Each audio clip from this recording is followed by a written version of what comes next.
Our guest today is Mick Waters. He's spent all his working life in education, as a teacher, then a head teacher. He was Chief Advisor for Birmingham Local Authority and then Chief Education Officer in Manchester. He's now Director of Curriculum at the Qualifications and Curriculum Authority. Mick, welcome. Thank you. Interestingly, you've worked in both Birmingham and Manchester at a time of great change for those cities. And I think it's fair to say that probably both those cities put education, if not at the centre of that regeneration, they acknowledged that it played a huge part. What was that experience like, being in big Victorian cities at that time of regeneration and having a key part to play in education? Well, Birmingham and Manchester are amazing cities, and to be there as they picked themselves up from the doldrums of post-war difficulties was absolutely brilliant.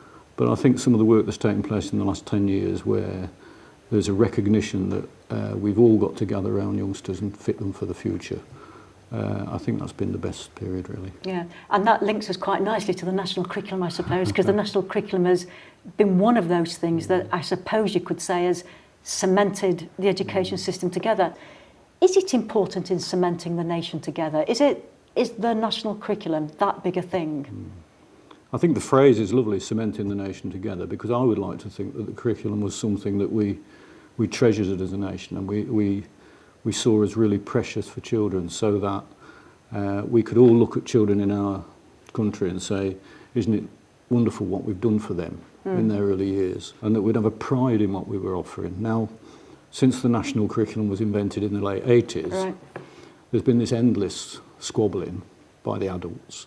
And so if you're a child, particularly a teenager, you must listen to some of this and wonder, well, can't they agree on what I should learn about? And can't they be proud of it? And shouldn't we all sort of fight together to make it something really precious? I often think that if the national curriculum was a child, it would be struggling a bit. Taken into care, be looked after child. Yeah, employers think it doesn't work, parents can't understand it, teachers think it's too big for itself. I think it's a challenge. I think the challenge is to try and encourage those people that are interested, which is pretty well everybody, to recognise that we've got to get down to, first of all, what's really important, what's the purpose of the curriculum. Do you think, just stop at that, because that's interesting, do you think, if we look at that, what the purpose of a curriculum should be, do you think as a nation we'd more or less get unanimity on that? Well, does the difference of opinion start when you're talking about how to package it? We've done some work over the last 18 months asking a wide range of people what they think the aims should be for learning in our schools. And we've asked thousands of people and got millions of words in response. And it all boils down to three key aims that, I know this is just labels and behind that are thousands of words, but people want young people to be confident as individuals, successful as learners, and responsible as citizens. And that's key within the curriculum reform we're trying to develop at secondary stage. Okay. Just before we move on to look at the present changes that are being proposed by QCA, do you think the curriculum has changed a lot since the introduction of the national curriculum in the 80s? Or has it been fiddling? Fiddling at the edges or fundamental change? I think that when the curriculum was developed in the late 80s, it was a good move. I think there'd been a lot of haphazard curriculum work, some brilliant work and some very, very poor work, as history shows. What the national curriculum did was make sure there was an entitlement for children, whether they lived in Berwick or Bodmin, Birmingham or Billericay, they got an entitlement. Whether that meant that overall the teaching for young people got better, and whether the learning therefore improved, is open to doubt, and there's lots of debate about that from academics. And if you think about the late 80s, if you looked at pictures of the late 80s, life in that time, and compared it to now, you would see massive change. And we have to say what in the curriculum needs to change to take account of that. In 1988, the internet hadn't been invented. It's amazing, isn't it? The internet began in 1991, it's 15, it's in year 10. Right?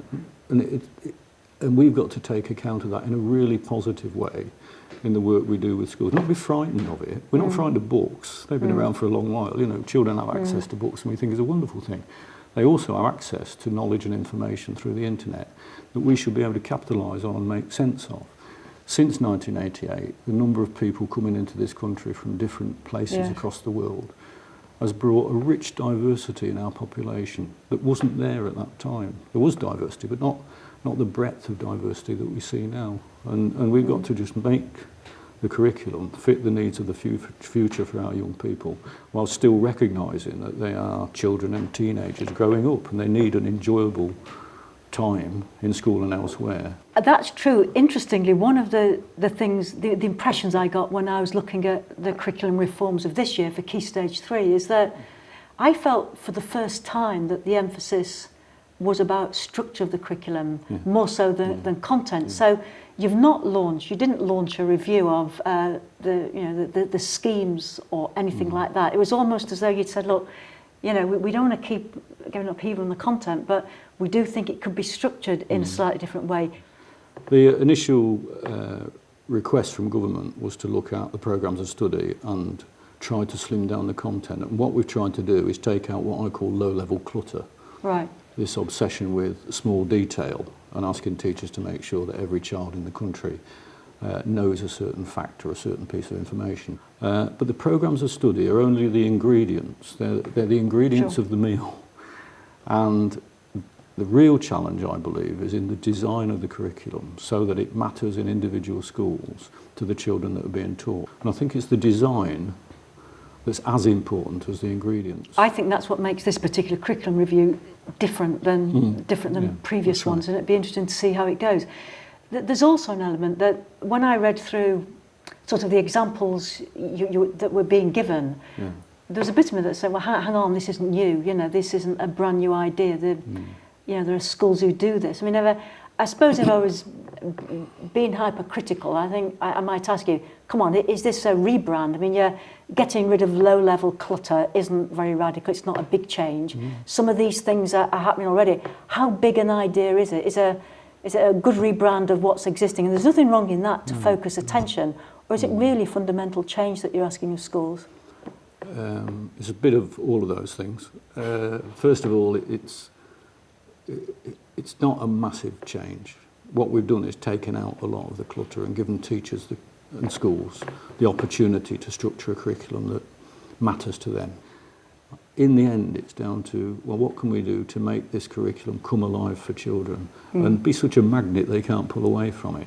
And there are many schools in this country that are doing absolutely amazing curriculum work, and what we've tried to do is identify those schools, work with them to identify what it is that's making their curriculum work and why it is that their curriculum has caught fire. One of the ways in the curriculum review you've talked about rebuilding the structure of the curriculum is a greater emphasis on cross-curricular work or interdisciplinary work, but that's not entirely new either. I mean, we've done that before as well, possibly when you and I started teaching, and it got the impression then of being a bit wishy-washy, of missing things out, of being a bit lax, of lacking rigour. So why is it different now? When you talk about cross-curricular work now, why was it different than it was in the 70s? Yeah.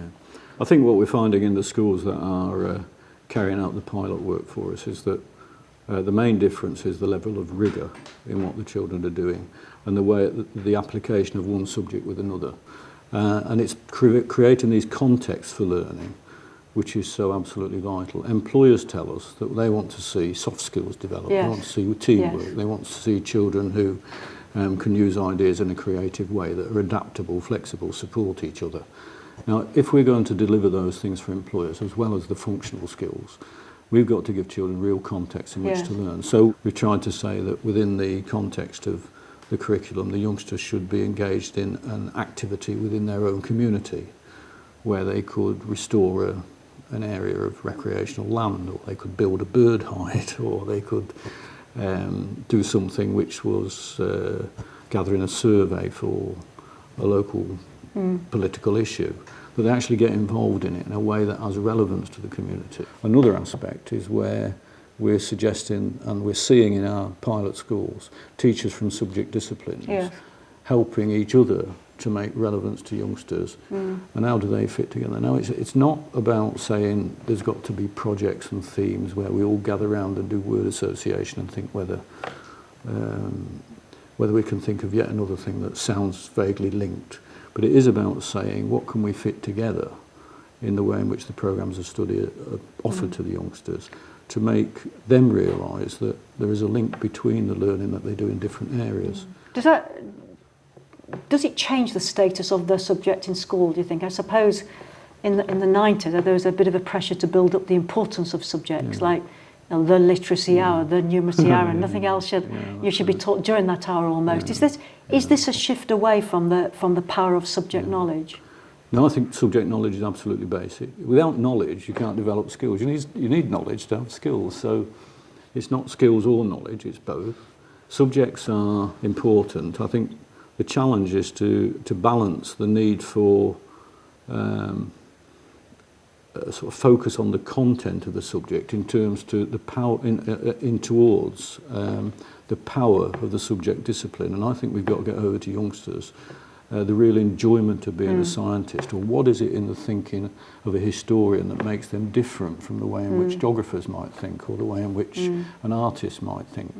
And we've got to do some work which is about helping children to learn what a specialism is and how you develop a specialism. A specialism isn't what you're left with when you've failed everything else. And too many children think that's what it is. That's what you've described is quite complicated for teachers, isn't it? I mean, ironically, and I think it's a big issue here, it's what primary schools do all the time, but we make this decision that by secondary we go into specialist teaching. And I'm just thinking, as we've been talking, about the science teacher or the English teacher who's not only got all the pressures they've got as teachers, but have now got to work more closely together. It's not going to be easy for them, is it? No. What we're finding in the pilot schools, case study schools, is that where they're looking at working together from different disciplines, there's a real enthusiasm and a real excitement about what's possible. And many teachers are really enthusiastic about this chance. So it's given them an extra breath of life, really. You know, a bit of a boost, really. Yeah. Because the way we go around in schools is very interesting. Do you have to go Velcro together because you're all mathematicians? And the maths corner. Yeah, and do the PE lot have to walk around sort of holding hands all the time because they are the PE lot? Department is a fascinating term. It means you depart from the central core, and we ought to be coming together over learning and really exploiting what's possible. Another thing I think might be feared by parents sometimes is you're not talking about, are you, that PE teachers can teach maths or English teachers can teach history. I mean, it's not a way of getting around the fact we've not got enough maths teachers or physics teachers or certainly not. Anything like that. No, it's certainly not that. But nevertheless, the case that what we don't want teachers saying is, I can't help you with maths because I'm a PE teacher. We want teachers helping children in every subject all the time, and at sometimes saying, I don't know about that, but let's all go ask the maths teacher or the art teacher or the science teacher what it is that we can take forward. Delight in the way our youngsters are developing. Mick Waters, thank you very much indeed. You're welcome.